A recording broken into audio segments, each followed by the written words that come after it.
জানতে পারতেন। এত দেরি কেউ করে? এক্ষুনি কিছু বলতে পারছি না, তবে এটুকু বলতে পারি কন্ডিশন খুব খারাপ। আপনি ঠিক হয়ে যান সন্ধ্যা। ঠাকুর, সন্ধ্যাকে ভালো করে দাও। আমি এই জীবনে আর তোমার কাছে কখনো কিচ্ছু চাই না। আমি কথা দিচ্ছি ঠাকুর, শেষবারের মতো আমার ডাক্তার শোনো। আমার জীবনে কেন এরকম ঝড় তুললে তুমি? ঝড়, ঝাপটা, ভূমিকম্প, যা করার করো, বেশি ডিভোর্সটা আটকে দাও। তুমি কি আমার ওই প্রার্থনাটা শুনে ফেললে? ঠাকুর, এরকম হোক, আমি তো এরকম চাইনি। আমি শুধু চেয়েছিলাম যাতে কোনো কারণে সন্ধ্যার ডিভোর্স করতে না আসো। বেরিয়ে গেছিল আমার মুখ থেকে এই ঝড়, ঝাপটা, ভূমিকম্পর কথা। তো তার থেকেও ভয়ানক অবস্থায় ওনাকে নিয়ে গিয়ে ফেললে। তুমি নাকি অন্তর্যামী? তুমি শুধু আমার মুখের কথাটাই শুনলে, মনের কথাটা বুঝলে না? সন্ধ্যার সাথে আলাদা থাকতে হবে আমি তাও মেনে নিতে পারি, কিন্তু কিন্তু সন্ধ্যাবিহীন পৃথিবীতে আমি বাঁচবো কি করে?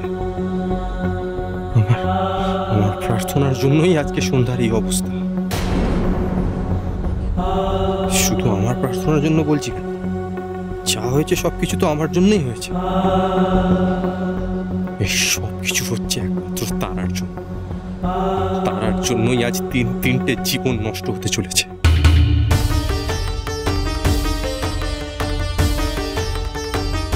আকাশ, মেসি কোথায়? আমাকে নার্স বললো ও এই হাসপাতালে ভর্তি। ওর কি হয়েছে? হ্যাঁ, চুপ করে আছো কেন? বলো না, মেসির কি হয়েছে? আমাকে মেসির কাছে নিয়ে চলো। তুমি সন্ধ্যার সাথে দেখা করবে না, খবরদার। কেন যাবো না আমি ওর কাছে? আমি আমার মেসির কাছে যাবো। আমাকে ওর কাছে নিয়ে চলো। ও কোথায়? আমি ওর কাছে যাবো। তুমি ওদিকে কোথায় টেনে নিয়ে যাচ্ছ? আমি মেসির কাছে যাবো। আরে ছাড়ো আমাকে, মেসি। আমাকে এভাবে টেনে টেনে নিয়ে এলে কেন? আমাকে মেসির কাছে যেতে দিচ্ছ না কেন তুমি? কি হলো, চুপ করে আছো কেন? ওর কি হয়েছে বলো, আমার ওর জন্য চিন্তা হচ্ছে। চিন্তা কেন করছো? তার তোমার তো আনন্দ হওয়া উচিত, তোমার তো ভালো লাগা উচিত। এসব তুমি কি বলছো? কি ভুল বলছে?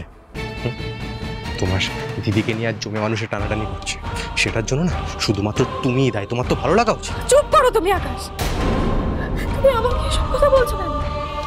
আমি কি করেছি? যা করার শুধুমাত্র তুমিই করেছো। এসবের জন্য তুমিই দায়ী, একমাত্র তুমিই দায়ী।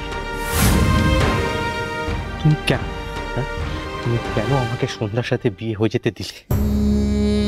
তুমি কেন নাটক করে আমাকে রিজেক্ট করলে? তুমি যদি ওসব না করে থাকতে তাহলে আমি সন্ধ্যার জীবনে আসতামই না। আর আমি যদি সন্ধ্যার জীবনে না আসতাম তাহলে ওর জীবনটা এভাবে চলে যেতে বসতাম। সুস্থ থাকতো, ভালো থাকতো। কেন সরে গেছিল তখন? কেন? ওর সুখের জন্য। ও তো তোমাকে ভালোবেসে পেরেছিল, সেই সরে গেছিলাম আমি। সে তো সন্ধ্যা সত্যিটা জানতো না। সে সত্যিটা তুমি সন্ধ্যার কাছ থেকে লুকিয়ে রেখেছিলে। সন্ধ্যা কি জানতো? সন্ধ্যা কি জানতো যে তোমার আর আমার মধ্যে একটা রিলেশনশিপ ছিল? সন্ধ্যা কি সেটা জানতো? হ্যাঁ কি না জানতো? না, সে জানতো না।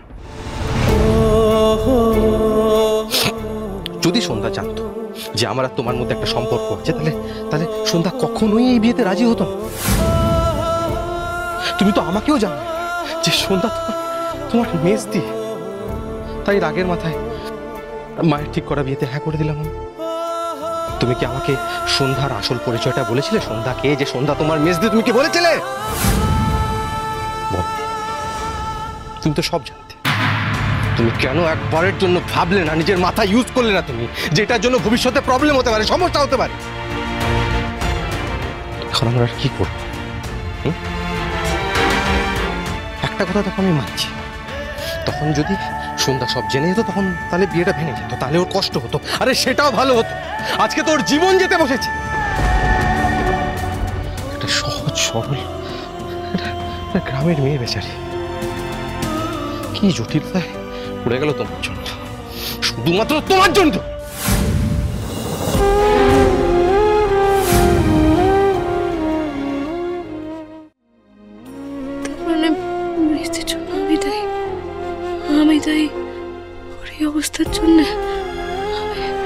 আমি সব করেছি। সেদিন বরফ পলে তো আমার হুঁশ ছিল, তোমার তো ছিল। ছিল কি ছিল না? ছিল তো। আমাকে বাঁচানোর জন্য তুমি আমাকে নিজের কাছে টেনে নিয়েছিলে। একবারের জন্য ভাবলে না যে তার ফলে তুমি প্রেগনেন্ট হয়ে যেতে পারো? তুমি কেন ভাবলে না? তুমি তো অশিক্ষিত নও। তুমি কি অশিক্ষিত না? You are an educated girl. তাহলে তুমি কেন এরকম করেছিলে? আর সবকিছু জানার পরে তুমি সন্ধ্যার সঙ্গে আমার বিয়ে দিয়ে দিলে। তুমি কেন ওনার জীবনে এইভাবে এত বড় একটা সর্বনাশ ডেকে? হ্যাঁ, কেন? আজ সন্ধ্যা যা করেছে এই সত্যিটা জানার পরেই তো করবে। তুমি কি সত্যিটা লুকাতে পারলে? তুমি কেন এই কথাটা একবারের জন্য নিজের মাথায় নিলেন যে সত্যি চিরকালের জন্য লুকানো যায় না? আর আমি তোমার জন্য আজ না পারছি সন্ধ্যার ভালোবাসাকে অস্বীকার করতে, না পারছি নিজের সন্তানের দায়িত্বকে অস্বীকার করতে। তোমার মনে হয়েছিল আবার আর সন্ধ্যার বিয়ে দিয়ে দেওয়া উচিত, আর সেই মনে করাটাকে পরিণতি দিতে গিয়ে তুমি নিজেও জানো যে আমি আর সন্ধ্যা আজকে এক অদ্ভুত জায়গায় দাঁড়িয়ে আছি। জানো কি? জানো না তুমি সেটা? আজ তোমার দিদির ডিভোর্সের জন্য কতটা মরিয়া হয়ে উঠেছিল জানো? বাড়ি থেকে বেরিয়ে গেছিল তোমার কথা ভেবে।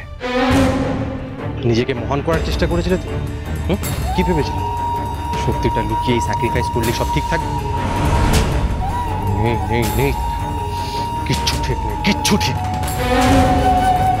আরে আজ অন্তত তুমি বোঝো যে তুমি কত বড় ভুল করেছো। আজ অন্তত তুমি বোঝো যে আমার আর সন্ধ্যার জীবনটা তুমি নষ্ট করে দিয়েছো। আজ সন্ধ্যার যদি কিছু হয়ে যায় না, তার জন্য একমাত্র তুমিই দায়ী থাকবে। You will be responsible for that.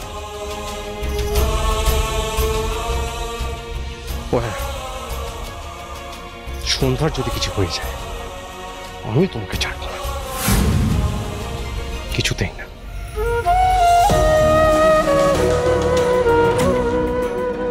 আজ সন্ধ্যার যদি কিছু হয়ে যায় না, তার জন্য একমাত্র তুমিই দায়ী থাকবে। You will be responsible for that. কোথায় মেজো? কোথায় আছে বলতো? বৌমা কোথায়? এক মিনিট এদিকে এসো তো।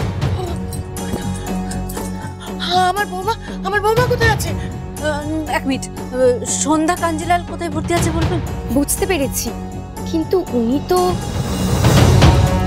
ওই তো আপনার ছেলে নীল। নীল নীল বৌমা কেমন আছে? কি রে চুপ করে আছিস কেন? বল বৌমা কেমন আছে? ডক্টর বলেছে কোনো সম্ভাবনা নেই।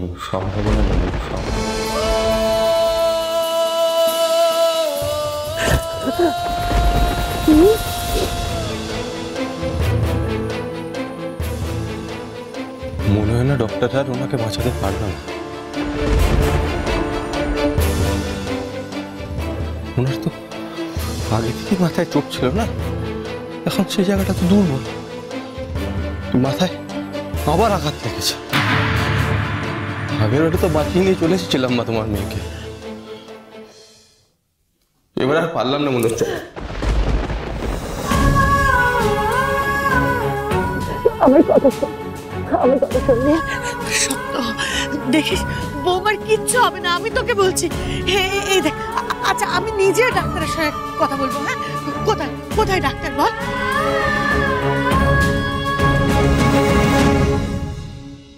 আমাদের জানা দরকার যে কে ওনাকে মারতে চেয়েছে। ওনার তো জ্ঞানই ফেরেনি। আই এম সরি, কিন্তু আমি বলতে বাধ্য হচ্ছি যে ওনার কাছে হয়তো আর কয়েক ঘন্টা সময় আছে। প্রতিবার কি করে যে বেঁচে যায় মেয়েটা, দেখি এইবার কি করে বাঁচে।